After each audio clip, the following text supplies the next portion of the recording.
Picture की reply में। ठीक हो गया।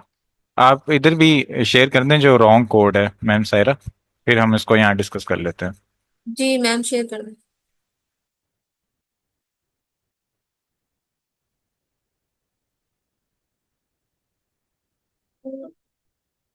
तो अब तक मैम करती हैं शेयर, सर हम सर स्टार्ट कर मेरे लेते हैं। मैं कर रही हूँ। मेरे ना दो क्वेश्चन है। एक जो कल हम एंड पे कोड डिस्कस कर रहे थे, वो कोड मैं रन कर रही हूँ, वो नहीं रन हो रहा। और एक जो कोड मैं नेस्टेड लूप वाला कर रही हूँ, वो भी मेरा मतलब नेस्टेड लूप की तरह तो नहीं हो रहा, सिंपल वो मुझे करके दे रहा है। मैं कोड शेयर कर रही हूँ। Okay.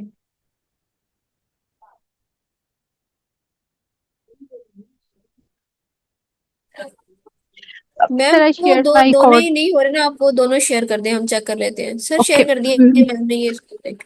मैं दूसरा भी करती हूँ सर।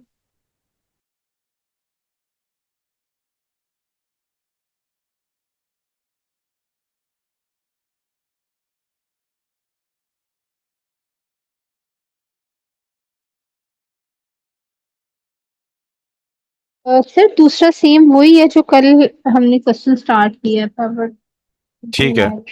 ओके, बिस्मिल्लाहिर्रहमानिर्रहीम। Now we are officially starting our session for today. Yesterday we covered nested loops, randoms, and non-type data types. So first of all, we will analyze this code written by Mem Saira, and after that we will take questions for the yesterday's topic, and then we will move on. अच्छा, ये nested loop होता है ना, जो इसके अंदर क्या होता है कि जैसे आपने ये लूप यहाँ से स्टार्ट की, ये स्टेटमेंट, ठीक है। अब इसके बाद जो आपका रेस्ट ऑफ द प्रोग्राम है ना, उसके अंदर आपकी अब ये प्रिंट स्टेटमेंट जब यहाँ से स्टार्ट हो रही है, ठीक है, तो आपने उसको बता दिया कि जो आपकी सब स्टेटमेंट्स हैं वो इस जगह से स्टार्ट होंगी। तो ये फॉर लूप भी आपने इस फॉर लूप में ही एंटर करना है, तो इस वजह से आपको ये फॉर लूप भी इस प्रिंट स्टेटमेंट की लाइन में ही स्टार्ट करना पड़ेगा। जैसे मैंने स्पेस एंटर किया तो ये इसके लाइन में आ गया, ठीक है। अच्छा, अब ये जो प्रिंट स्टेटमेंट है, ये इस फॉर लूप के अंदर लाने के लिए आपको ऐसे ही यहाँ जैसे यहाँ आपने स्पेस एंटर की है तो ये इस फॉर लूप के अंदर आई है, ये वाली प्रिंट स्टेटमेंट। अगर आप चाहते हैं कि ये प्रिंट स्टेटमेंट इस फॉर लूप के अंदर आए, तो आपको इधर भी स्पेसिस ऐसे ही ऐड करनी पड़ेंगी, ठीक है। जैसे ये वाला प्रिंट स्टेटमेंट इस फॉर लूप के अंदर आ गया, ये वाला फॉर लूप भी इस प्रिंट स्टेटमेंट की इन लाइन में आएगा ताकि इस फॉर लूप के अंदर अम्ब्रेला आ जाए। और ये प्रिंट स्टेटमेंट अगर इस फॉर लूप के अंदर रन हो रही है तो फिर ये यहाँ रहेगी। अब इस कोड को रन करके देखते हैं। Yes sir, I got right answer. मैं साथ साथ रन कर रही थी जैसे आप बता रहे थे। अच्छा सर, मेरा ये वाला प्रॉब्लम बहुत ज्यादा रिपीट होता है, इंडेंटेशन का, लाइक स्पेसिंग का। मेरा कोड माइट भी, मुझे स्पेसिंग में इशू आता है, तो इसको फिर मैं कहाँ से चेक किया करूँ या कैसे इसको सॉर्ट आउट किया करूँ? अच्छा, जब आपका एरर आता है ना कोई भी, जैसे फॉर एग्जांपल मैंने यहाँ पर ऐसे प्रिंट लिख दिया, यस सर। तो जब मैं इस कोड को रन करूंगा ना, मुझे वो बताएगा कि किस लाइन में एरर है, ठीक है। यस जैसे अब सर। यहाँ पर उन्होंने मुझे बताया फॉर जे इस लाइन में एरर है, क्योंकि मैंने प्रिंट को यहाँ लिख दिया है और इसको यहाँ लिख दिया, तो मैं क्या करूंगा, दोनों को एक लाइन में कर दूंगा, ठीक है। जी सर।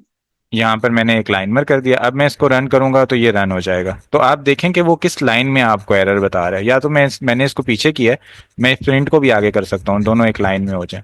यानी आपके जो कोड ब्लॉक्स होते हैं, एक आपकी फॉर एग्जांपल यहाँ से इंडेंटेशन शुरू हो रही है, अगले जो सब बुलेट्स हैं आपकी वो यहाँ से स्टार्ट होनी चाहिए सब की सब, और अगली सब बुलेट्स फिर यहाँ से होनी चाहिए। ऐसे नहीं है कि ये वाली जो सब बुलेट है उसमें कोई आप इस जगह से स्टार्ट करें और कोई इस जगह से स्टार्ट करें और कोई इस जगह से स्टार्ट करें। जब आपने यहाँ से स्टार्ट कर दिया एक बार, तो आपने कोशिश करनी है जितनी भी सब बुलेट्स हैं ना, वो इस लाइन में ही आ रही हो।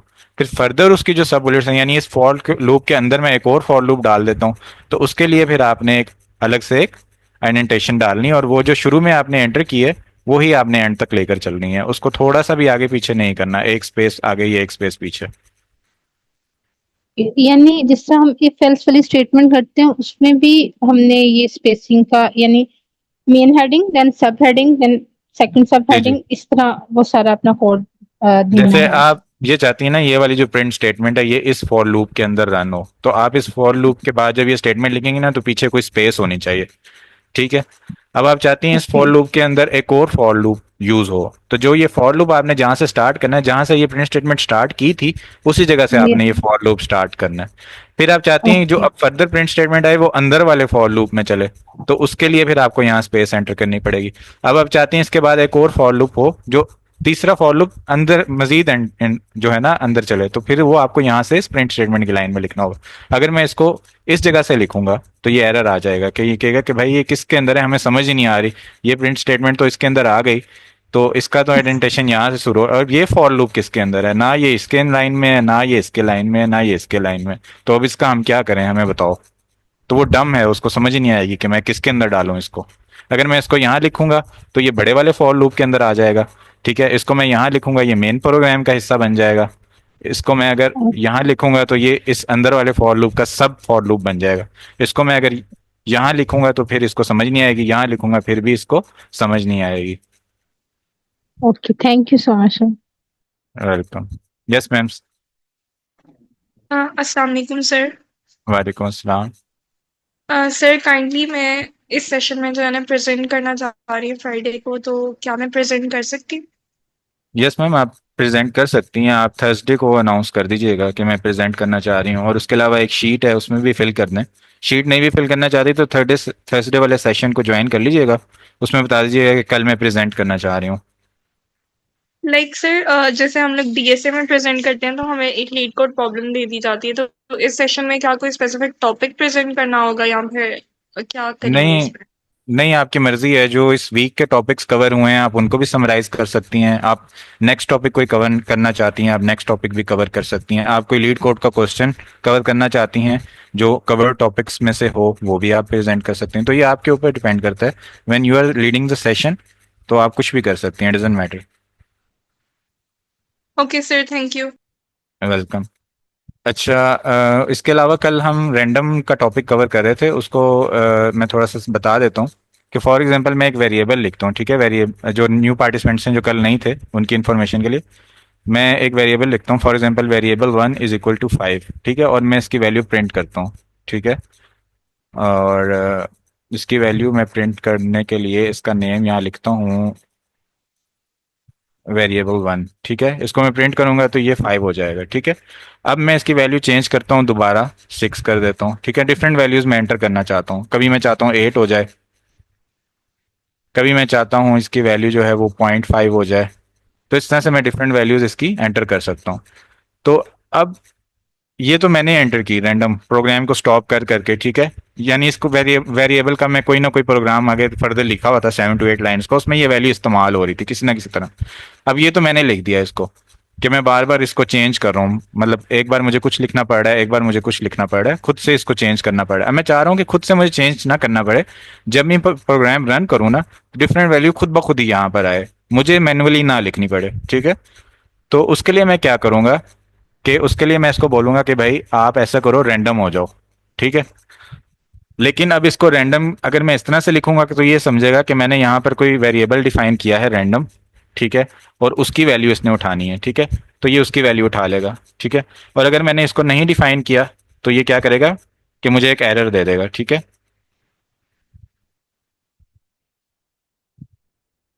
ये एरर इसलिए नहीं दे रहा, ओल्ड वैल्यू स्टोर हो गई है, जस्ट अ सेकेंड।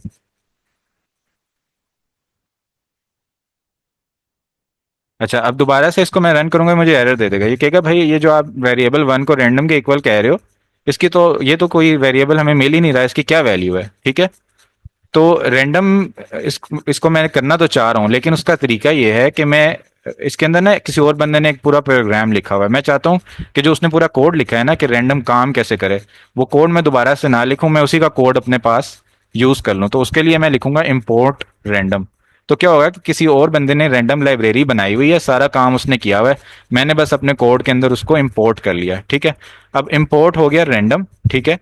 तो रैंडम यहाँ पर मैंने लिख दिया कि भाई ये जो मैंने चीज लाइब्रेरी इंक्लूड की है ना, इसको रैंडम को आप यहाँ पर चला दो। लेकिन अब उस लाइब्रेरी के अंदर ना डिफरेंट फंक्शंस हैं, ठीक है। उसने बहुत सारे फंक्शंस बनाए हुए हैं, किसी फंक्शन का कोई काम है, किसी फंक्शन का कोई काम है। एक फंक्शन उसने बनाया रैंडम, ठीक है। रैंडम फंक्शन जो उसने बनाया है वो क्या करता है, वो मेरे पास एक रैंडम फंक्शन है जो कि 0.0 से लेकर 1.0 तक फ्लोट वैल्यू मुझे रिटर्न कर देता है। ठीक है, ये उसने एक फंक्शन बनाया हुआ है अपने कोड के अंदर। ठीक है, तो मैं क्या करूंगा कि इस तरह से मैंने लाइब्रेरी तो इंक्लूड कर ली अपने पास। ठीक है, कि ये लाइब्रेरी मेरे पास आ गई रैंडम। ठीक है, लेकिन उस फंक्शन को मैंने जब कॉल करना है तो मैं डॉट ऑपरेटर लगाऊंगा। ठीक है, और उस फंक्शन का नाम यहाँ लिख दूंगा कि जो फंक्शन मैंने इस्तेमाल करना है। जैसे मैंने ये रैंडम वाला फंक्शन इस्तेमाल करना है जो कि फ्लोट वैल्यू जनरेट करता है 0.0 से लेके 1.0 तक। तो उसके लिए मैं क्या करूंगा कि ये जो मैंने लाइब्रेरी इंक्लूड की पहले उसका नाम लिख दिया, फिर डॉट ऑपरेटर लगा दिया। डॉट ऑपरेटर क्या कर रहा है कि मुझे उसको बता रहा है प्रोग्राम को कि इस लाइब्रेरी में से आप ये फंक्शन कॉल करो। ठीक है, और ये फंक्शन का मैं यहाँ पर नाम लिख दूंगा। ये यानी क्लासेस का कॉन्सेप्ट होता है, उसमें डॉट ऑपरेटर यूज होता है, लेकिन वही कॉन्सेप्ट हम यहाँ यूज कर रहे हैं कि अपनी चीज बनाने के बजाय हम किसी और की क्लास इस्तेमाल कर रहे हैं, और उसके अंदर स्पेसिफिक फंक्शन जो इस्तेमाल कर रहे हैं वो है रैंडम फंक्शन। फंक्शन कोई भी लिखते हैं तो उसके आगे ब्रैकेट्स भी आती हैं, तो मैंने इसके आगे ब्रैकेट्स भी लिख दी। अब मैं इसको रन करूंगा तो मेरे पास एक कोड जनरेट हो गया 0.2202। देखें, ये 0.0 से लेके 1.0 के दरमियान एक कोड जनरेट हो गया। अगली बार रन करूंगा कोई और जनरेट होगा, अगली बार रन होगा करूंगा कोई और जनरेट होगा। अच्छा, अब एक ही प्रोग्राम के अंदर मैं इसको ढेर ढेर सारी बार कॉल करके देखता हूँ। जैसे यहाँ पर मैं इसको एक कह देता हूँ कि ये है वेरिएबल 2, और ये है वेरिएबल 3, और ये है वेरिएबल 4। ठीक है, और मैं क्या करता हूँ कि इन सब वेरिएबल्स को प्रिंट भी कर देता हूँ। बल्कि इसको ऐसा करते हैं, नेक्स्ट लाइन में प्रिंट करते हैं, इन सबको मैं प्रिंट भी कर देता हूँ। ठीक है, तो उससे क्या होगा, देखते हैं कि सेम वैल्यूज आएंगी सबके पास या डिफरेंट आएंगी।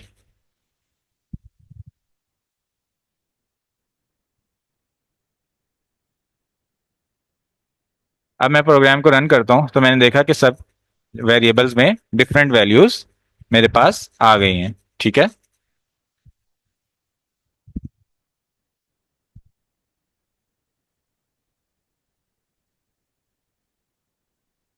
अच्छा, इसमें किसी का कोई क्वेश्चन हो तो आप पूछ सकते हैं, ये कॉन्सेप्ट अगर समझ ना आए। सर, मेरा एक क्वेश्चन है। जिस तरह हमने लास्ट वीक की केमिस्ट्री का क्वेश्चन किया था जिसमें हमने डिफरेंट कंसंट्रेशन ली थी, अब जी जब हम उसमें अगर रैंडम वाला कोड लगा दें तो फिर मतलब हमारे लिए और इजी हो जाएगा। वो खुद ब खुद डिफरेंट कंसंट्रेशन पे रिएक्शन को रन करता जाएगा। मतलब वो इस तरह से भी हम एग्जैक्टली, कर सकते हैं। जी कर और सकते हैं, लेकिन रैंडम की जो वैल्यू है ना वो मेरे कंट्रोल में नहीं है। अब आप स्पेसिफिक कंसंट्रेशन उसकी ऐड करना चाह रही हैं तो उसके लिए तो फिर मुझे खुद से वैल्यूज देनी पड़ेंगी। लेकिन आप चाहती हैं कि कोई वैल्यू भी हो, मतलब 0.76 या 0.75 से मुझे फर्क नहीं पड़ता कि 0.75 ऐड करूं या 0.76 ऐड करूं, तो फिर आप रैंडम वेरिएबल यूज कर सकती हैं। सर, मेरा नेक्स्ट क्वेश्चन यही था कि लाइक अब मैंने एक इसमें जिस तरह हमें पता है कभी 0 से लेके 1 के दरमियान में से ही कोई वैल्यू हमें देगा। यानी मैं हम्म, 0 से लेके 1 के दरमियान में डिफरेंट कंसंट्रेशन के साथ 10 रिएक्शंस करवाना चाह रही हूँ, और फिर तो मैं ये यूज कर सकती हूँ।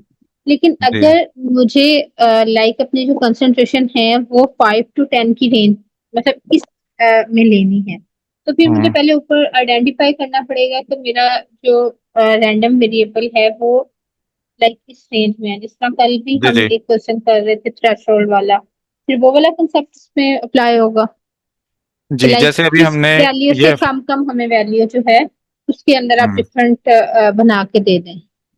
ठीक है, अभी हमने ये फंक्शन यूज कर लिया ना डॉट रैंडम। ठीक है, ये वाला एक फंक्शन हमने यूज किया और हमने देखा कि ये 0.0 से लेके 1.0 तक सेमी इंक्लूसिव कहते हैं इसको। यानी ये 0.0 को इंक्लूड करता है अपने अंदर लेकिन 1.0 को इंक्लूड नहीं करता। इस रेंज में हमें फ्लोट वैल्यूज देते हैं। अब मैं चाहता हूं कि मेरी मर्जी की रेंज में मुझे फ्लोट वैल्यूज मिलें, तो उसके लिए एक और फंक्शन है, उसका नाम है यूनिफॉर्म। ठीक है, अब उसको देखते हैं। यही कोड मैं यहाँ पर अपने पास कॉपी करता हूँ,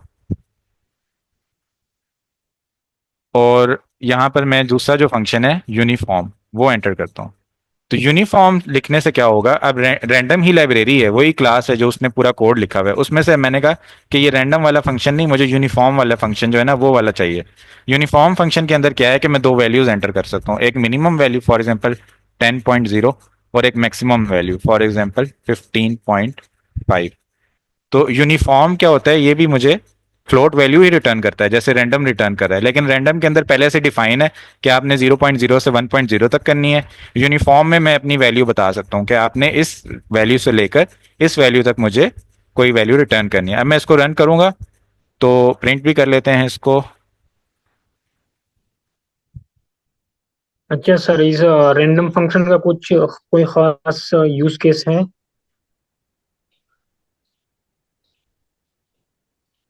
जी सर, क्वेश्चन रिपीट करें। जी सर, ये जो रैंडम फंक्शन हमारे पास होते हैं ना पाइथन में, इसका कोई खास यूज केस है कि हम इसको जी, कहाँ पे यूज कर सकते हैं? डिफरेंट यूज केसेस हैं। फॉर एग्जांपल माइक्रोसॉफ्ट कंपनी ने जब एक्सेल का प्रोग्राम बनाया तो उन्होंने क्लाइंट्स के साथ शेयर किया कि हम इसके अंदर क्या क्या फंक्शंस ऐड करें जो हम नया एक सॉफ्टवेयर बना रहे हैं। तो एक क्लाइंट थे, उन्होंने कहा कि इसके अंदर अब हमें ना अपने एम्प्लॉयज़ कंपनी से निकालने पड़ते हैं, ठीक है, थोड़ी सी ऑस्टेरिटी मेजर्स करनी पड़ती हैं। तो हम जो प्रोग्राम रन करें ना तो वो हमें ना रेंडमली किसी पर्सन का नाम बता दे और हम उस बंदे को कंपनी से निकाल दें, ताकि ये ना हो कि मैंने अपनी पसंद का बंदा रख लिया और जिस बंदे से मुझे कोई हेटेड था उसको मैंने निकाल दिया। तो उस कंपनी के क्लाइंट की ये ख्वाहिश थी, तो उन्होंने रैंडम फंक्शन का इस्तेमाल किया और जो जो जिस बंदे का नाम आता था वो उसको रैंडमली वहां से निकाल देते थे। इसी तरह जब आप देखते हैं कि लकी ड्रॉज होते हैं, लकी ड्रॉ में भी आप रैंडम का यूज कर सकते हैं। और जो सबसे इंपॉर्टेंट इसका यूज है आजकल वो है मशीन लर्निंग। मशीन लर्निंग में क्या होता है, हमारे पास ना मशीन लर्निंग एल्गोरिदम्स में ना एक चीज होती है बायसनेस, ठीक है। बायसनेस की डिफरेंट वैल्यूज होती हैं कि जो हमारा डाटा है उसके अंदर कितनी बायसनेस हो। तो कभी किसी वैल्यू से अच्छा रिजल्ट आ रहा होता है, कभी किसी वैल्यू से अच्छा रिजल्ट आ रहा होता है। तो बजाय इसके कि आप खुद से डिफरेंट वैल्यूज चेक करें, आप रैंडम का यूज करके एल्गोरिदम में डाल दें कि भाई आप खुद ही डिफरेंट वैल्यूज से चेक करो और फिर आप देखें कि किसके अंदर आपकी एक्यूरेसी ज्यादा आ रही है। इसको हम सर्च भी करते हैं, मशीन लर्निंग बायस बायसिस, क्या होता है ये, ठीक है। अच्छा, using data about medical professionals that include only female nurses, ये एग्जांपल दे रहे हैं, ठीक है। Male doctors could perpetuate a real world gender stereotype about healthcare workers in the computer system। यानी आपका जो रिजल्ट आ रहा है ना उसके अंदर वो किसी एक डाटा टाइप को ज्यादा इंपॉर्टेंस दे रहा है, या चैट जीपीटी जो है वो कोई टेक्स्ट जनरेट कर रहा है तो बायस्ड है टुवर्ड्स सम जेंडर, या फीमेल्स को ज्यादा इंपॉर्टेंस नहीं दी जा रही। तो फिर बायसनेस की आप डिफरेंट वैल्यूज डालते हैं कि किस डाटा को आप ज्यादा इंपॉर्टेंस दें, किसको कम दें, और फिर उसके लिए आप रैंडम वैल्यू का यूज कर सकते हैं।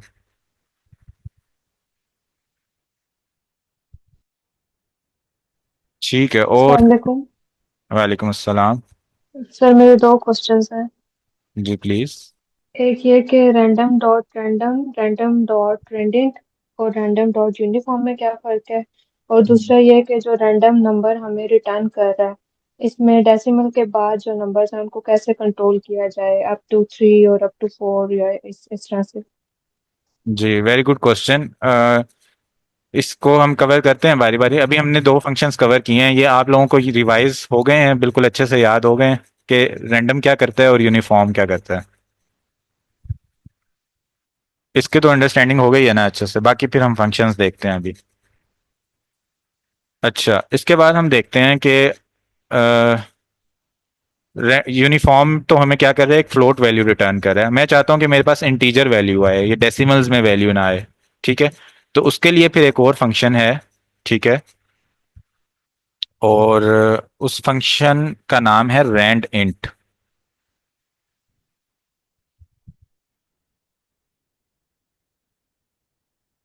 रैंड इंट क्या करता है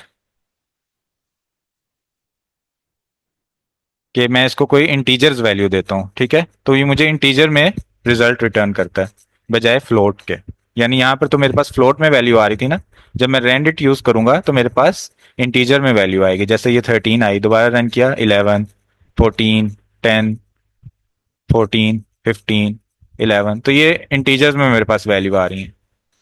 इसके अलावा अब देखें ना, ये एक सीक्वेंस कुछ रैंडम वैल्यू आ रही है। अब क्या हो रहा है कि फॉर एग्जांपल आप किसी एक प्रोजेक्ट में काम कर रहे हैं और आप चाहते हैं कि एक सीक्वेंस में वैल्यूज आए, कोई एक मतलब डिफरेंट रेंजेस बनी हुई हैं इसकी ऑलरेडी, तो आप चाहते हैं कि फलां रेंज वाली वैल्यूज आए, ठीक है, डिबगिंग में कोई काम कर रहे हैं या कोई सॉफ्टवेयर पे किसी पे काम कर रहे हैं या डिफरेंट वैल्यूज आप यूज कर रहे हैं, तो उसके लिए एक फंक्शन होता है, उसको कहते हैं रैंडम रैंडम सीड। ठीक है, तो रैंडम सीड के अंदर ना डिफरेंट सेट्स हैं, जैसे 0 पर कोई और सेट बना हुआ है, 1 पर कोई, 2 पर कोई, 3 पर कोई, डिफरेंट पर। अब 1 लिखता हूँ ना, तो एक सीक्वेंस में वैल्यूज आएंगे मेरे पास, पहले 11 आई, फिर उसके बाद चेंज क्यों नहीं कर रहा है ये? अच्छा, इसको चेंज करना चाहिए, 11 के बाद कोई और वैल्यू आनी चाहिए। इसके अंदर कोई एरर आ रहा है?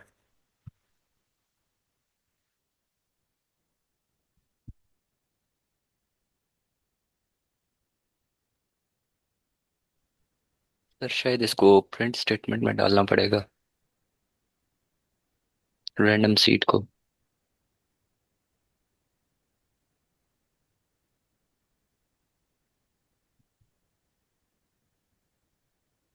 नहीं, प्रिंट स्टेटमेंट में नहीं डालना पड़ेगा, प्रिंट में तो वो वैल्यू वो रिटर्न कर रहा है ना जो मैंने यहाँ यूज किया है। इससे पहले ही मैं सीड को इंक्लूड करता हूँ, यहाँ से देख लेते हैं एक सेकेंड, जो हमारी टेक्स्ट बुक है। अच्छा, सीड क्या करता है, fixes the random generator so that it gives the some same sequence of numbers each time, change one to another number for different fix sequence, जैसे यहाँ पर इन्होंने लिख दिया। अच्छा, अब कोड में देखते हैं क्या किया है इन्होंने। ओके, तो ये देखें ना, पहले रैंडम सीड उन्होंने इंक्लूड किया, फिर प्रिंट किया रैंडम डॉट रैंड इंट। अच्छा, वेरिएबल के अंदर वैल्यू इंक्लूड नहीं करे, हम इस तरह करके देख लेते हैं, चलें।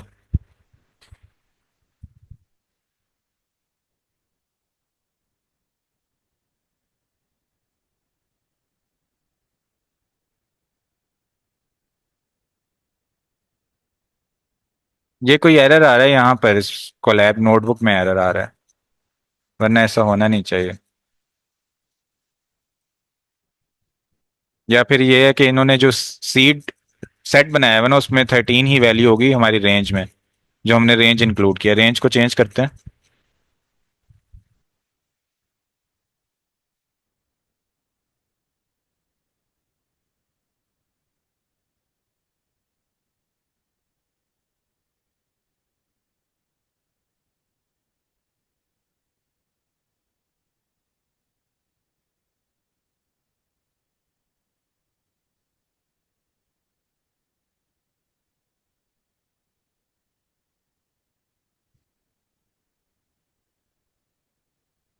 अच्छा, ये एरर ये क्यों आ रहा है, इसकी रीज़न मुझे समझ नहीं आ रही।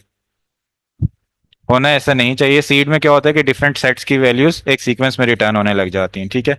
अच्छा, उसके अलावा मैम का क्वेश्चन था कि हमारे पास ये ढेर सारी डेसिमल्स में वैल्यूज आ रही हैं, ठीक है। हम चाहते हैं कि ये वैल्यूज जो है ना स्पेसिफिक एक जगह तक राउंड ऑफ हो जाए, जैसे 2 डेसिमल प्लेसेस तक या 3 तक या 4 तक। तो उसके लिए फिर एक फंक्शन है राउंड, वो फंक्शन हम यूज करते हैं पाइथन में।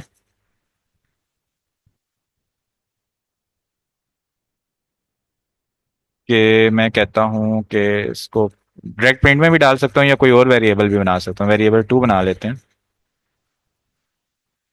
राउंड। ये फंक्शन हमने यूज करना है। अब इसके अंदर दो चीजें जाएंगी, एक तो ये कि कहने मैंने किसको राउंड ऑफ करना है, किस वैल्यू को राउंड ऑफ करना है, और दूसरा ये कि कितनी डेसिमल स्पेसिस तक करना है। जैसे ये वेरिएबल 1 है, इसको मैंने राउंड ऑफ करना है, और फिर 2। ये सीड ये जब हम एक ही नंबर देंगे तो ये हर दफा उसी तरह से नंबर रिटर्न कराएगा, सीड वाला। अगर नंबर चेंज करेंगे तो फिर ये चेंज रिटर्न कराएगा। नहीं, ऐसा होना नहीं चाहिए ओरिजिनली। असल में क्या होना चाहिए कि एक सीक्वेंस में वैल्यूज आनी चाहिए। जैसे मैंने सीड 0 लिखा तो मेरे पास 5, 10, 15, 20 इस तरह वैल्यूज आनी चाहिए। 1 लिखा तो कोई और सीक्वेंस में आनी चाहिए। तो वरना तो अगर एक ही वैल्यू रिटर्न कराएगा तो फिर तो रैंडम का मकसद ही नहीं रहा ना, फिर तो मैं वो अपना वेरिएबल डिक्लेयर कर लूँ, उसको वही वैल्यू दे दूँ। तो ये बेसिकली इसमें कोई एरर आ रहा है यहाँ पर, अभी रनिंग एग्जीक्यूशन में कोई एरर है कोलैब नोटबुक में। वरना क्या होना चाहिए, एक सीक्वेंस मेरे पास कोई रिटर्न हो, 0 में कोई 4-5 वैल्यूज रिटर्न हो जाए, 1 करने से कोई और 4-5 वैल्यूज रिटर्न हो जाए, ऐसा होना चाहिए। सर अच्छा मैं भी सेम कोड को रन कर रही हूँ, लेकिन मुझे तो वो आंसर दे रहा है रैंडम डॉट ब्रैंडेड, और वही मतलब जो मैंने प्रिंट के आगे स्टेटमेंट लिखी है वही मुझे प्रिंट करके दे रहा है, मुझे कोई वो डिजिट वाला दे ही नहीं रहा आंसर। लाइक अगर मैं रैंडम डॉट सीड कोड डाल के तो फिर कर रही हूँ। अच्छा, रैंडम डॉट सीड भी डालना है और साथ में ये वैल्यू भी आप डाल रही हैं रैंड तो इंट ये वाली। भी मैंने, यस यस यस, ये भी मैं ऐसे ही बिल्कुल सेम कोड में रन कर रही हूँ, तो मुझे वो मतलब रैंडम डॉट ब्रैंडेड और आगे जो मैंने प्रिंट के आगे लिखा है वही मुझे ब्रैकेट्स वाला मुझे आंसर दे रहा है। मैम यानी ये आप उनको कोट्स में लिख रही हैं। हाँ, आप कोट्स में लिख रही हो, आप ऐसे लिख रही होंगी इसको, यस यस। तो ये एज अ मैं लिख स्ट्रिंग रही हूँ। प्रिंट कर रहे हैं।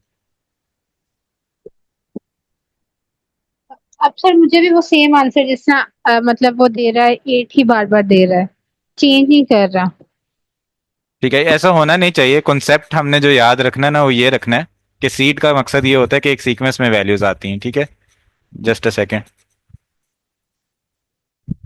ये ऊपर जूम मीटिंग का जो बार आता है ना, इससे मुझे टैब ओपन ऑन करने में बहुत मुश्किल होती है। अच्छा,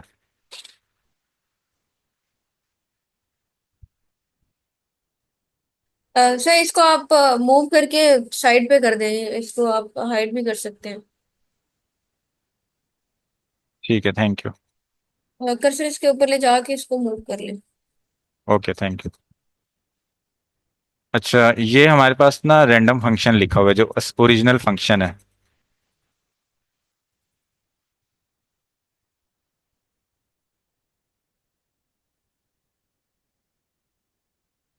अच्छा, ये क्लास है हमारे पास और इसमें डिफरेंट फंक्शंस हैं,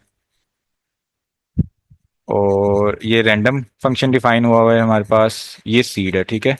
seed self none version 2 none and float version is, देखे ना, ये version is equal to 1 instance, और डिकोड कर रहा है इसको ordinary value for seen map, और मैप कर रहा है वैल्यूज को। अच्छा, असल में यही होना चाहिए कि डिफरेंट सीक्वेंस की वैल्यूज आनी चाहिए, और अगर 2 होगा तो ये आना रन होगा, और इस instance a type none and float. ठीक है, 0 1 1 और 2। ठीक है, ओके। हमारे इसमें ना वो आ रहा है, सिंटेक्स एरर आ रहा है। बुक में हालांकि इस तरह ही लिखा हुआ है, लेकिन सीड के अंदर ये कह रहे हैं आपने सेल्फ डॉट सीड एक्स। ठीक है, इसको करके देखते हैं चेंज।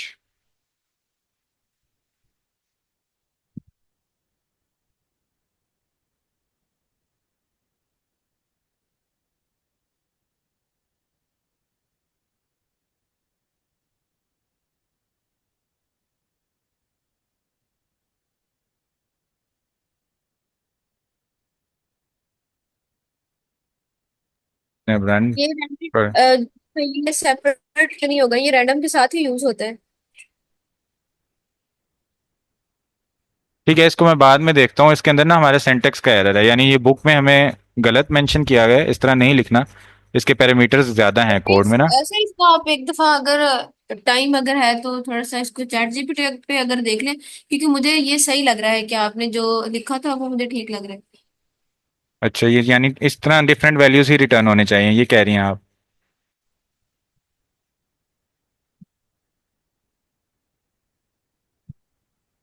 हाँ, इसको ये एरर अगर आप अभी हम चेक कर सकते हैं तो, ठीक अदरवाइज है, फिर लेकिन कल। ठीक है, इसको कल देखते हैं। लेकिन मैंने इसका जो कोड देखा है ना, जो ओरिजिनल कोड लिखा हुआ है अभी मैंने देखा है, उसके अंदर पैरामीटर्स ज्यादा पास होने चाहिए। हम एक पैरामीटर पास करें।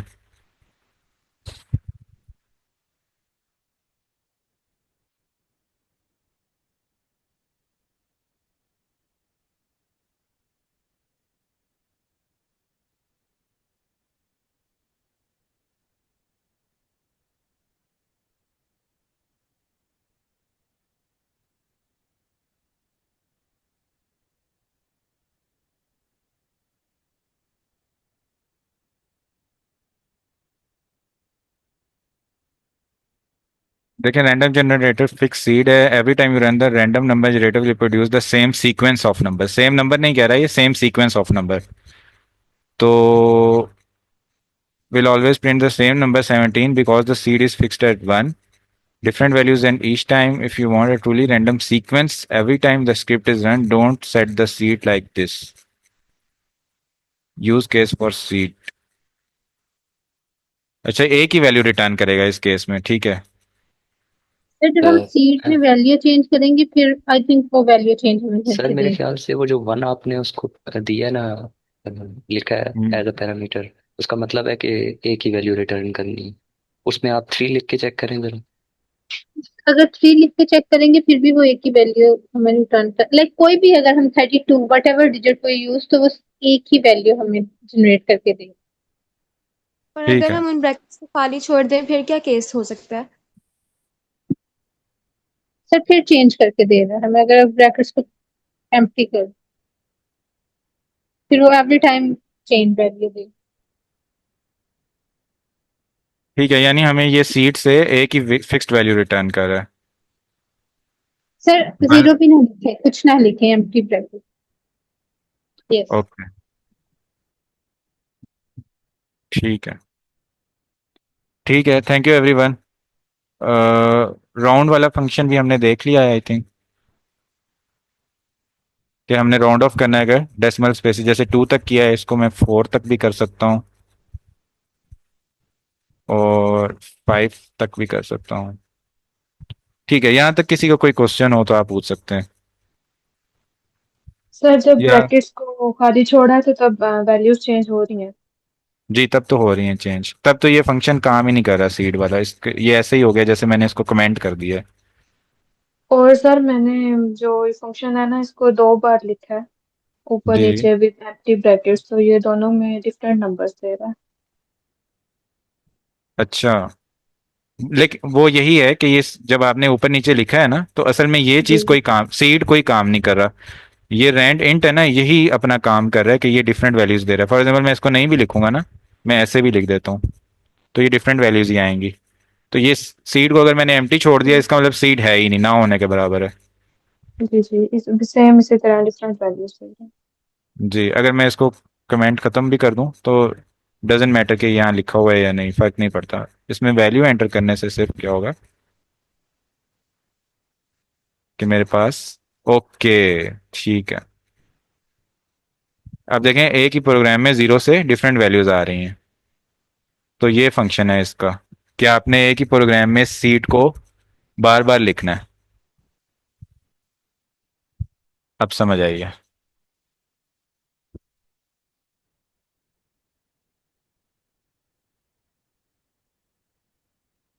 ये क्या हर बार कुछ नई चीज निकल आती है, पहले ये क्यों आ रहा था। ओके ठीक है, सीड इसके साथ लग रहा है लेकिन इसके साथ नहीं लग रहा, ओके ठीक है। अच्छा, और किसी का कोई क्वेश्चन हो अभी तक, जो हमने नेस्टेड लूप सर पढ़ा है या अगर रैंडम। हम ये प्रिंट वाली स्टेटमेंट सीट के अंदर एक दफा और करें तो फिर हमें वो भी डिफरेंट देगा, यानी तीनों में सीट का इम्पैक्ट आ रहा है या बस एक के साथ सीट अटैच हो रहा है? एक के साथ ही हो रहा है, इसके साथ। अगर मैं यहाँ पर प्रिंट करूंगा तो इसके साथ ये वाला सीड अटैच नहीं है, और एक और बार प्रिंट स्टेटमेंट लिखता हूँ अगर, तो इसके साथ भी सीड अटैच नहीं है, और एक और बार सीड लिखूंगा तो वो इसके साथ अटैच हो जाएगा। ये देखें first and last value same आई है, क्योंकि ये इसके साथ अटैच हो गया और ये इसके साथ अटैच हो गया, और इन दोनों के साथ अटैच नहीं है। Thank you sir. Okay welcome. अच्छा दिस, उसके अलावा जो कॉन्सेप्ट था वो था नन टाइप। नन टाइप देखते हैं, फिर प्रोग्राम कोई प्रैक्टिस कर लेते हैं। अच्छा, नन टाइप में किस आता है सबको, या पढ़ाऊं इसको नन टाइप को। करवा दें एक दफा। ठीक है, अब कोई वैल्यू होती है ना एक्स की, एक्स इज इक्वल टू 5, ठीक है, या एक्स इज इक्वल टू 6। तो इसी तरह ये इंटीजर्स हैं या फ्लोट्स हैं या बुलियंस हैं, इसी तरह एक डाटा टाइप होती है नन, ठीक है, x is equal to none. तो इसका मतलब है कि एक्स की कोई वैल्यू नहीं है। फॉर एग्जाम्पल ये किस लिए होता है कि, फॉर एग्जाम्पल मैंने कोई वेबसाइट बनाई, ठीक है, और उसके अंदर फॉर एग्जांपल अभी स्टैनफोर्ड कोड इन प्लेस की एग्जांपल ले लेते हैं कि वहाँ पर ऑन बोर्डिंग का बटन आता है जब आप सेक्शन लीडर या स्टूडेंट सेलेक्ट होते हैं। तो वहाँ पर जब तक ऑन बोर्डिंग का बटन क्लिक नहीं होगा मैं उसकी वैल्यू रखता हूँ नन, और मैं यूज़र को प्रॉम्प्ट भेज देता हूँ कि if value is none then send message to user. और जब वो उसके ऊपर अपलोड करेगा तो वो नन से कोई और वैल्यू बन जाएगी जो भी उसने अपलोड किया होगा। तो नन का बेसिकली ये मकसद होता है। या फिर कोई एक मैं लिस्ट बना रहा हूँ, उसके अंदर मेरे पास डिफरेंट आइटम्स हैं, ठीक है। फॉर एग्जाम्पल मेरे पास है 1 2 3 4 5। अब मेरे पास मैं चाहता हूँ कि अब यहाँ पर 10 इंडेक्स से स्टार्ट हो रहा है ना, मैं चाहता हूँ ये जीरो के बजाय ना 1 इंडेक्स से स्टार्ट हो। तो मैं क्या करूंगा, स्टार्ट में एक नन की वैल्यू एंटर कर दूंगा, तो मेरा जो 1 है वो 1 इंडेक्स पे चला जाएगा। इसके अलावा मैं चाहता हूँ कि मेरी 5th इंडेक्स पे कोई वैल्यू आए, तो वो उसकी जगह मैं नन लिख दूंगा और ये आगे शिफ्ट हो जाएंगी। तो नन का बेसिकली ये मकसद होता है। इसी तरह यूजर से मैंने कोई प्रॉम्प्ट लेना है और मैं उसके अंदर, जैसे अब ये प्रोग्राम हमने कल लिखा था, इसमें यूजर लिखते हैं अगर लोड, तो सॉरी यू लॉस्ट, अब रैंडम वैल्यू जनरेट हो बार जब मैंने लिखा तो यू वन द गेम आ गया, ठीक है। तो अब मैं अगर कोई भी वैल्यू नहीं लिखता यहाँ पर एंड ऐसे ही एंटर कर देता हूँ, तो ये क्या हो रहा है, ये नन वैल्यू जा रही है, ठीक है, अगर मैं कुछ भी नहीं लिख रहा।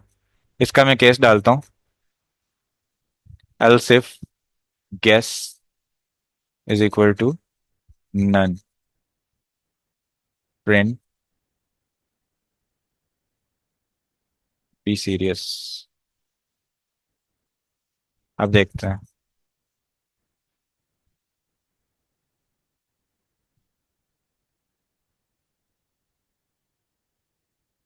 वाई। एल्स को अच्छा अर्थ में गैस, खत्म कर सॉरी दो। सॉरी सॉरी, यूजर इनपुट करना है मैंने, यूजर इनपुट।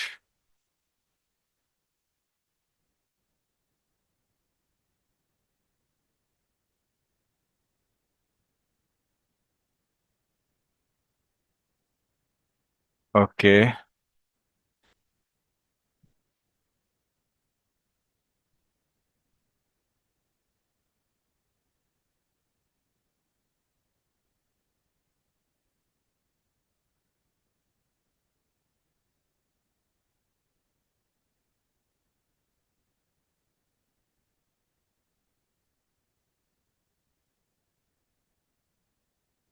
ठीक है। नन का मतलब ये होता है कि कोई भी वैल्यू नहीं है ना हमारे पास, ठीक है। जैसे कोई फंक्शन है उसकी वैल्यू हम अगर कुछ भी रिटर्न नहीं करना चाहते तो वो हम नन रिटर्न कर देते हैं। और यूजर भी जब कोई वैल्यू एंटर करता है ना तो वो नन में ही आती है। ये कोलैब के अंदर कोई इशू है। कोलैब क्या करता है कि जो उसने पहले वैल्यू एंटर की होती है ना हमने वेरिएबल में, वो उस वैल्यू को स्टोर कर लेता है। कोलैब के अंदर ये मसला आता है, ठीक है। जैसे हमने यहाँ पे भी देखा था कि वेरिएबल्स को हमने रिफ्रेश कर दिया लेकिन फिर भी पुरानी वैल्यू आ रही थी। तो ये कोलैब का इशू होता है कि ये पुरानी वैल्यू को स्टोर करता है अपने अंदर।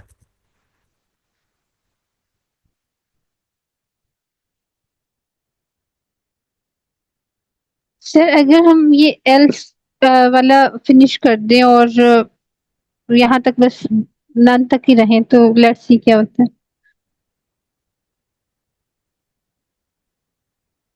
कुछ भी नहीं हो रहा। इसका मतलब ये नन नहीं ले रहा है इस इनपुट को। ये जो इनपुट हम एंटर कर रहे हैं ये नन के इक्वल नहीं आ रही।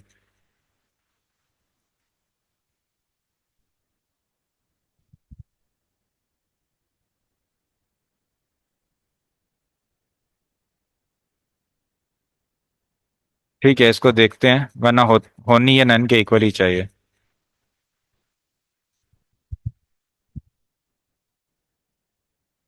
अच्छा, नन का यूज मैंने आपको बताया कि क्या होता है कि हमने कोई वैल्यू फॉर एग्जांपल हमें नहीं पता, अभी हमने बाद में प्रोग्राम में ऐड करनी है।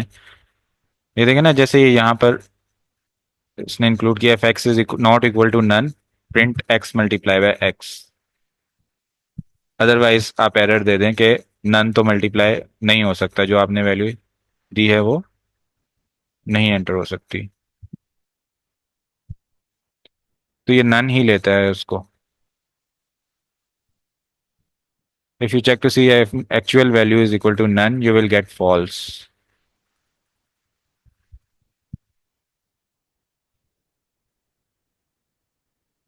ठीक है, यहाँ तक किसी का कोई क्वेश्चन हो तो आप पूछ सकते हैं। सर मुझे नन फंक्शन की समझ नहीं आ रही किसी क्या इम्प्लीमेंटेशन है, लाइक या for what to use none function. अच्छा, यहाँ यूजर यूजर इनपुट से आप कंफ्यूज हुई है ना, उससे पहले तो आपको समझ आ गया कि मैं एक्स की वैल्यू नन रख सकता हूँ, या किसी डाटा में कोई वैल्यू मैंने इंक्लूड नहीं करनी उसकी जगह मैं नन लिख सकता हूँ। ठीक है। इसको रन करें इस कोड को, ये x is equal to run, ये ओके ठीक है, यानी नन मीन के हम बाद में इसकी वैल्यू ऐड कर सकते हैं इस जी। प्लेस पे।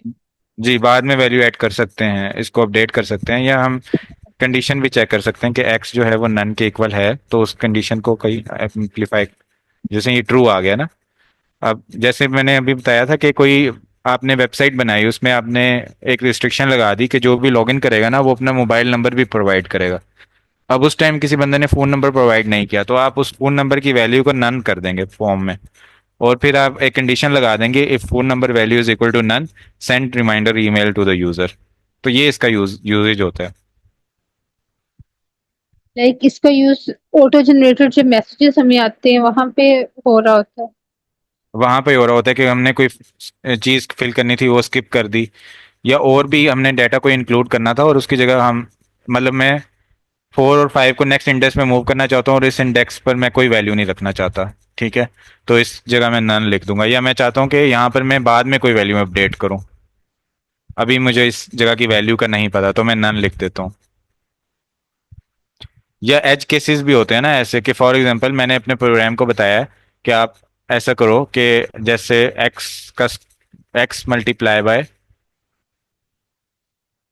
एक्स कर दो, तो वो क्या करता है कि मुझे एरर दे देता है कि एक्स तो आपने डिफाइन नहीं किया हुआ। फॉर एग्जांपल ये कोड सारा नहीं है ना, तो मैं क्या कर सकता हूँ कि एक एक्सेप्शन डाल सकता हूँ। ठीक है। ट्राई, और वो फिर एक और कॉन्सेप्ट होता है उसमें मैं डाल सकता हूँ कि ट्राई करो एक्स को मल्टीप्लाई करना, अदरवाइज आप रिटर्न कर दो, अगर एक्स नन के इक्वल है तो आप रिटर्न कर दो कि एक्स हैज नो वैल्यू। तो इस तरह से ये एज केसेस को हैंडल करने के लिए भी यूज होता है। ठीक है। ओके सर, उमर आप कुछ ऐड करना चाह रहे हैं, आप ऐड कर सकते हैं। Thank you sir. सर मैं सीड के बारे में बताना चाहता था कि जो सीड फंक्शन है वो उसका बेसिक जो यूज़ होता है वो यही होता है कि जब हम रैंडम फंक्शन यूज़ करते हैं जैसे डॉट रैंडम या फिर रैंडम इंट, तो वो हमें रैंडम नंबर देता है जब भी हम कोड को एग्जीक्यूट करते हैं।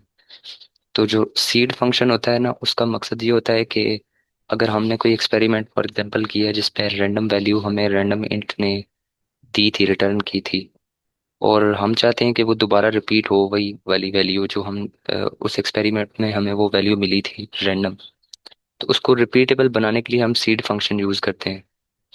उसमें हम कोई इनपुट देते हैं उसको, चाहे कुछ भी हो, 1 हो, 2 हो, 3 हो, और उसके बाद वो सेम वैल्यू ही रिटर्न करेगा। जो रैंडम फंक्शन होगा वो हमेशा फिर सीड फंक्शन की वजह से सेम वैल्यू रिटर्न करेगा, रैंडम वैल्यू रिटर्न नहीं करेगा। तो सीड फंक्शन का बेसिक मकसद यही होता है कि एक बार जो रैंडम वैल्यू जनरेट हुई है वो बार बार रिपीटेबल हो जाए।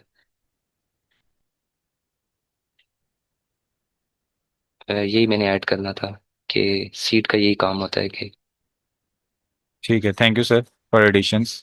मिलकर। अच्छा, अब यहाँ पे नन का हम देख रहे थे कि यहाँ पे लिखा हुआ है कि example above is the only way to get a variable equal none. If you recall from user input section, we have seen how variables can be set to equal the result of a function call। ठीक है। तो क्या होता है कि हम कोई variable जो है उसको फंक्शन कॉल के इक्वल कर देते हैं। ठीक है, यानी हमने कोई फंक्शन बनाया और हमने उसके अंदर ना कोई काम किया है, एक्स मल्टीप्लाई बाय एक्स, या कोई और भी हमने चीज़ की, और वो फंक्शन नन रिटर्न करता है, फंक्शन की रिटर्न जो होता है उस वैल्यू कोई नहीं होती उसमें।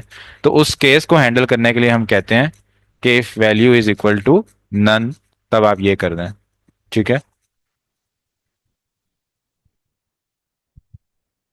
ये हम फंक्शंस पढ़ेंगे तो मैं इसको फर्दर एक्सप्लेन करूंगा कि फंक्शन में क्या होता है बेसिकली, कि हम कोई ना कोई एक, वैसे आपको दिखा देता हूँ नजर एक इसकी। ठीक है। जैसे ये फंक्शन है ना, यहाँ पर ये क्या कर रहा है, हमारे पास फंक्शन मीटर्स को सेंटीमीटर्स में कन्वर्ट कर देता है। ठीक है। तो जैसे मीटर्स के अंदर कोई वैल्यू मैंने एंटर किया तो वो 100 से मल्टीप्लाई कर देता है। तो अब कोई फंक्शन ऐसा है जिसके अंदर कुछ भी मैं प्रिंट नहीं कर रहा या कोई भी वैल्यू रिटर्न नहीं कर रहा, उसके अंदर कोई ना कोई एग्जीक्यूशन हो रही है, मीटर के साथ मैं कुछ ना कुछ कर रहा हूँ, लेकिन प्रिंट या रिटर्न में कुछ नहीं कर रहा। जैसे यहाँ रिटर्न हो रहा है या प्रिंट, वो कुछ नहीं कर रहा, तो उस फंक्शन की जो रिटर्न वैल्यू होगी वो नन होगी। ठीक है। तो उस केस को हैंडल करने के लिए मैंने अपनी कंडीशंस में इस्तेमाल करना है या किसी जगह यूज करना है, तो उसके लिए फिर मैं लिखता हूँ नन। अभी क्लियर हो गया?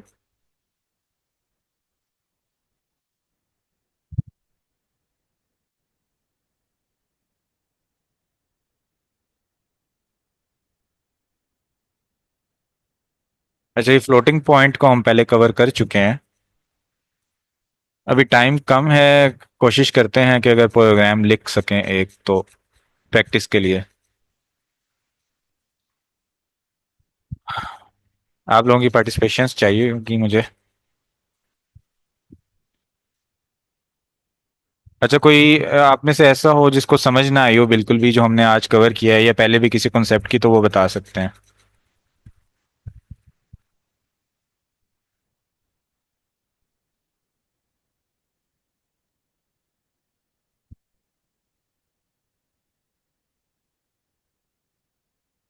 सर हम इसी बुक के नेक्स्ट जो टॉपिक्स है ना उसको अगर हम देख लें तो।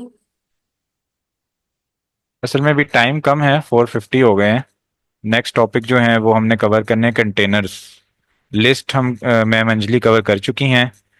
इसके बाद फिर फॉर लूप भी वो कवर कर चुके हैं लिस्ट के साथ ही। इसके बाद डिक्शनरीज हैं, स्ट्रिंग्स हैं, टपल्स हैं, ये फिर टाइम टेकिंग है थोड़ा सा। अब इसलिए हम एक अगर प्रोग्राम हम प्रैक्टिस कर लेते हैं।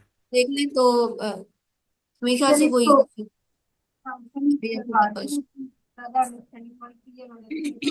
अच्छा, बाकी पार्टिसिपेंट्स भी अपनी इनपुट दे दें कि हम नेक्स्ट कवर कर लें या प्रोग्राम प्रैक्टिस कर लें।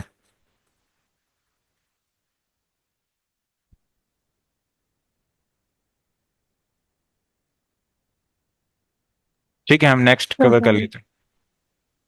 Sorry, program sir program practice कर लें। प्रोग्राम कर लें, ठीक है। लेकिन मैम मीज़ा जो है वो ट्रेनर हैं, तो उनकी वीटो नहीं पावर नहीं सर, चलेगी। नहीं नहीं नहीं सर, आप यही प्रैक्टिस कर लें, कोई बात नहीं, हम चलें, कल ठीक है, देख लेंगे। Thank okay, thank you ma'am. अच्छा, एक ठीक है। चीज बस मैंने ऐड करनी थी, बस थोड़ी सी, टाइम तो कम है, लेकिन ऐसे है कि ये जितनी देर अभी हमारे पास बुक है ना, हम ये देख रहे हैं, तो आपको आप लोग खुद भी एक दफा ना उस चीजों को रीड कर लें, ठीक है। अगर आपको यहाँ पे नहीं भी समझ आ रही, बस रीड कर लें, वहां से भी समझ नहीं आ रही कोई मसला नहीं। रीड की हुई चीज को अगर हम नेक्स्ट डे समझेंगे ना, तो वो हमें जल्दी समझ आ जाती है, एज कम्पेयर टू कि हम पहली दफा कोई चीज देख रहे हैं, ठीक है। बस मैंने ये कहना था सर, आप कंटिन्यू कर लें। Thank you ma'am. अच्छा, थोड़ा सा इंटरेक्टिव बनाते हैं इस प्रोग्राम को। हम एक लिस्ट लिखेंगे और देखेंगे कि वो लिस्ट डुप्लीकेट लिस्ट है या नहीं। डुप्लीकेट का मतलब ये है कि उसके अंदर ना एक ही वैल्यू दो बार लिखी हुई है। ठीक है। तो ये हम प्रोग्राम ट्राई करते हैं।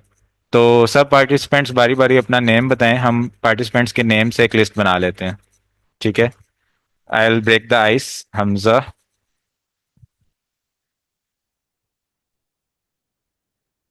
आप लोग हबीबा अनम्यूट कर। हबीबा। फातिमा। फातिमा। बिलाल। उमर। उमर। मुंतहा। सायरा। सायरा।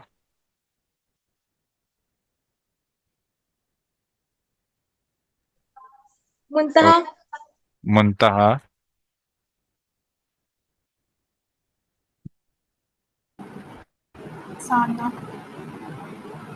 सानिया। ठीक है। Thank you so much everyone. Okay, अब ये लिस्ट है एक तो, ठीक है। उसके अलावा एक और लिस्ट है जिसके अंदर फॉर एग्जांपल इस क्लास में हमारे पास दो फातिमा हैं और दो हमारे पास जो है वो सानिया है। तो ये लिस्ट हमारे पास डुप्लीकेट है, सेकंड वाली। और फर्स्ट वाली जो है वो हमारे पास डुप्लीकेट नहीं है, उसमें डिफरेंट नेम्स हैं। तो इसी तरह हमारे पास ना अब दो लिस्ट में तो मैंने देख के चेक कर लिया। हमारे पास क्या है, थाउजेंड्स जो है ना लिस्ट अवेलेबल हैं। तो उनको हमने चेक करना है, ठीक है, कि उनमें से कौन सी डुप्लीकेट है कौन सी नहीं है। ये प्रोग्राम हमने लिखना है। इसके अंदर कौन सा कॉन्सेप्ट यूज होगा वो भी आप बताएं, और प्रोग्राम कैसे होगा ये भी बता सकते हैं।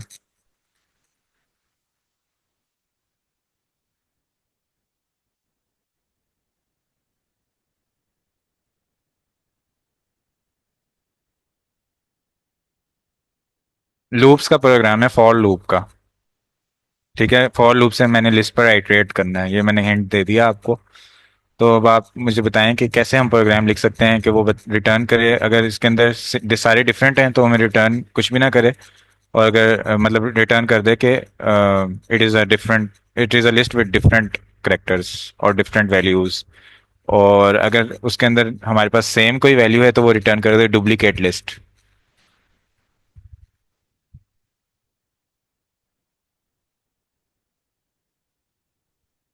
Anyone having any idea about this?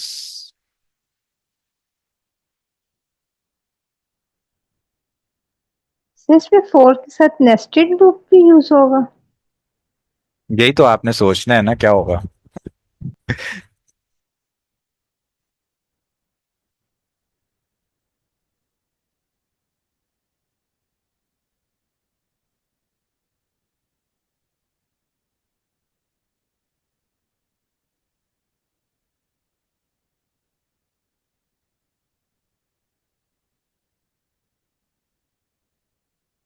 Time हमारे पास शॉर्ट है, इसको मैं बता देता हूँ थोड़ा सा कि इसके अंदर नेस्टेड लूप यूज होगा। पहले मैं क्या करूंगा, पहले सारी वैल्यूज को मैं बारी बारी देखूंगा, ठीक है, उनके ऊपर लूप्स चलाऊंगा। और जैसे मैंने हमजा पर एक कर्सर रख लिया, फिर बाकी सारी वैल्यूज को मैं हमजा से कंपेयर करूंगा, कोई हमजा के इक्वल तो नहीं है। उसके बाद हबीबा पर रखूंगा वैल्यू, बाकी सारी वैल्यूज को चेक करूंगा, कोई हबीबा के इक्वल तो नहीं है। फिर फातिमा पर रखूंगा अपना कर्सर और देखूंगा कि कोई फातिमा के इक्वल तो नहीं है। तो इस तरह से अगर जैसे यहाँ पर मैं आया, मैंने अपना कर्सर रखा फातिमा पर, उसने चेक किया बिलाल उसके इक्वल है, नहीं फातिमा इक्वल है, वो रिटर्न कर देगा डुप्लीकेट लिस्ट, और वहीं पर प्रोग्राम एंड हो जाएगा। इस केस में वो एंड तक चलेगा। अब इसके अंदर क्या है कि इसको हम और तरह से भी लिख सकते हैं, लेकिन नेस्टेड लूप का कॉन्सेप्ट बताने के लिए हम इस तरह से लिख रहे हैं। वरना efficient way of writing this program is another, जिसके अंदर हम नेस्टेड लूप यूज ना करें।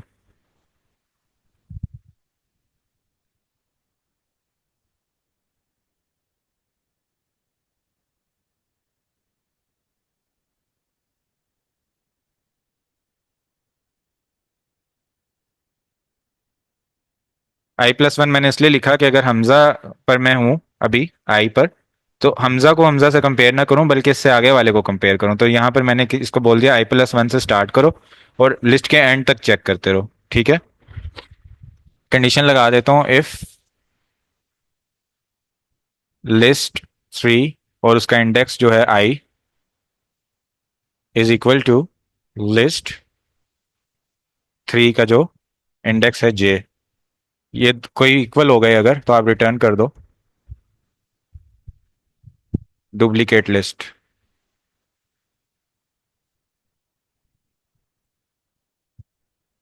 और अगर ऐसा नहीं है और ये लूप खत्म हो गया मेरे पास, तो आप रिटर्न कर दो different list. Let's see, outside function आ गया है ये। अच्छा, फंक्शन नहीं हमने बनाया, तो हम इसको कहते हैं प्रिंट, रिटर्न के बजाय।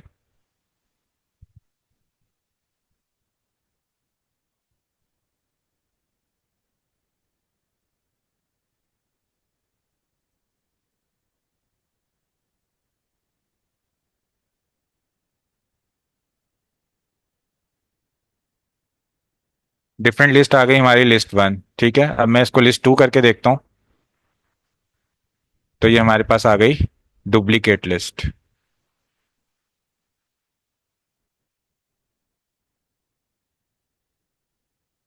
हर बार इसने चेक किया क्योंकि मैंने इसको ब्रेक नहीं किया यहाँ पर।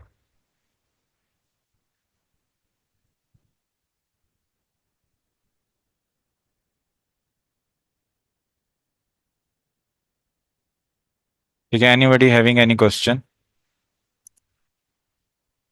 इसको थोड़ा सा एल्स लगाना पड़ेगा एक तो, और फर्दर चेंजेस के बाद ये प्रोग्राम ठीक होगा हमारा। किसी को कोई क्वेश्चन हो यहाँ तक नेस्टेड लूप्स में या नन टाइप में, या उससे पहले भी किसी कॉन्सेप्ट में, रैंडम कॉन्सेप्ट में? चीजें रहती हैं इसमें ऐड करने वाली, वो आप लोग ये अपने एंड पे ट्राई कीजिएगा और शेयर कीजिएगा स्लैक पे।